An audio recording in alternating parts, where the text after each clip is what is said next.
আসলাম। আলহামদুলিল্লাহ, অবশেষে আমাদের সেন্সর ডোরের কাজ একেবারে কমপ্লিট।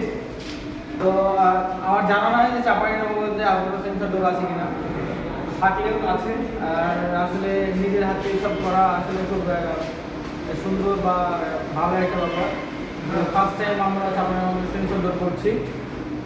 এই কাজটা মূলত হচ্ছে আমাদের সোহেল ভাই বলতে সোহেল ভাই অ্যালুমিনিয়াম নতুনহাট।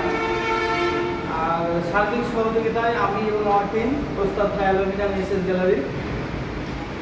তো এই হচ্ছে আমাদের সেন্সর ডোর। তো খুবই ভালো লাগছে যে হচ্ছে আমরা ফাইনালি অল্প সময়ের মধ্যে সেই লং রোড ঢাকাতে যে এত খাটাখাটি